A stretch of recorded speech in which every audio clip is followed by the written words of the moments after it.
BJP सांसद महेश शर्मा का विपक्ष पर जोरदार हमला। राष्ट्र के सम्मान पर राजनीति नहीं होनी चाहिए। सेना ने जो किया उस पर राजनीति का सवाल ही नहीं। एसआईआर के मुद्दे पर हंगामा ठीक नहीं। इस वक्त मेरे साथ बातचीत करने के लिए गौतम बुद्ध नगर से सांसद महेश शर्मा जी हैं। महेश जी, पहले तो ये कि जो 2 दिन ऑपरेशन सिंदूर पर चर्चा चली है और सरकार ने लगभग सारे जवाब दिए हैं, लेकिन उसके बाद भी संसद में और बाहर हंगामा जारी है और विपक्ष लगातार घेरने की कोशिश कर रहा है सरकार को। देखिए, राष्ट्र हित के मुद्दों पर राजनीति नहीं होनी चाहिए। ये सेना के गौरव की बात है, भारत के सम्मान की बात है, 140 करोड़ देशवासियों के सम्मान की बात है कि हमारी सेनाओं ने वो कर दिखाया जिसके पीछे एक दृढ़ इच्छा शक्ति थी, हमारा नेतृत्व था, हमारे प्रधानमंत्री नरेंद्र मोदी जी का, और उन्होंने अपनी सूझबूझ से समय की स्थितियों को देखते हुए जो फैसले लिए।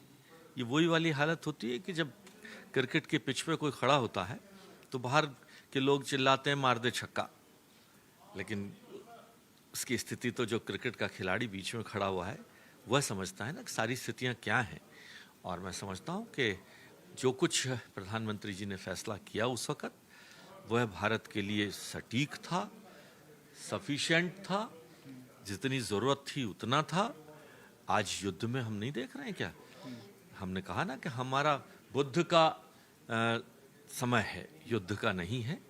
युद्ध में जो लोग परेशान हैं, जो युद्ध में लोग फंसे हुए हैं, आज यूक्रेन जैसे लोग, इजराइल जैसे लोग, ये सब लोग युद्ध में फंसे हुए हैं। आज प्रधानमंत्री जी ने अपनी सूझबूझ से देश को प्रगति के मार्ग पर, विकास के मार्ग पर आगे ले चलने का जो संकल्प लिया और पाकिस्तान को उसकी औकात भी बता दी कि हम जब चाहेंगे, अगर तुम जब ऐसी हरकत करोगे तो तुम्हें इसका कड़ा खामियाजा भुगतना पड़ेगा।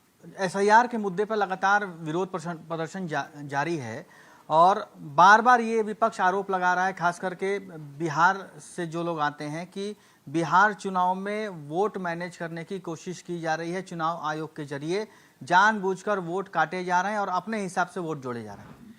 देखिए, इसी तुष्टीकरण की राजनीति ने विपक्ष को और कांग्रेसियों को इतना पीछे धकेल दिया है। अरे भाई, क्या रोहिंग्याओं का, बांग्लादेशियों का वोट लेकर और जगह भी हो रहा है, बंगाल में भी हो रहा है। आज बिहार के अंदर चुनाव आयोग एक संस्था है, स्वायत्त संस्था है, जिसकी इंटीग्रिटी देश में नहीं पूरे विश्व में है कि भारत का चुनाव आयोग निष्पक्ष रूप से चुनाव कराता है। कभी विपक्ष के लोग जब जीत जाते हैं तो ईवीएम मशीन अच्छी, हार जाते हैं तो ईवीएम मशीन बेकार। ऐसे दोहरे चरित्र कैसे चलेगा? आज जो लोग जीवित नहीं हैं उनका नाम वोटर लिस्ट में क्यों है? जो लोग देश के निवासी नहीं हैं उनका वोटर लिस्ट में नाम क्यों है? और अगर किसी ने हेरा फेरी बेईमानी से किया है तो शॉर्ट रिवीजन चुनाव आयोग का हक है। शॉर्ट रिवीजन के बेस पर मैं समझता हूँ चुनाव आयोग को करना चाहिए, तो इसमें कुछ भी गलत नहीं है। धन्यवाद भाई साहब हमसे बातचीत करने के लिए। दिल्ली से कैमरामैन श्रवण के साथ अभिषेक दुबे, भारत 24।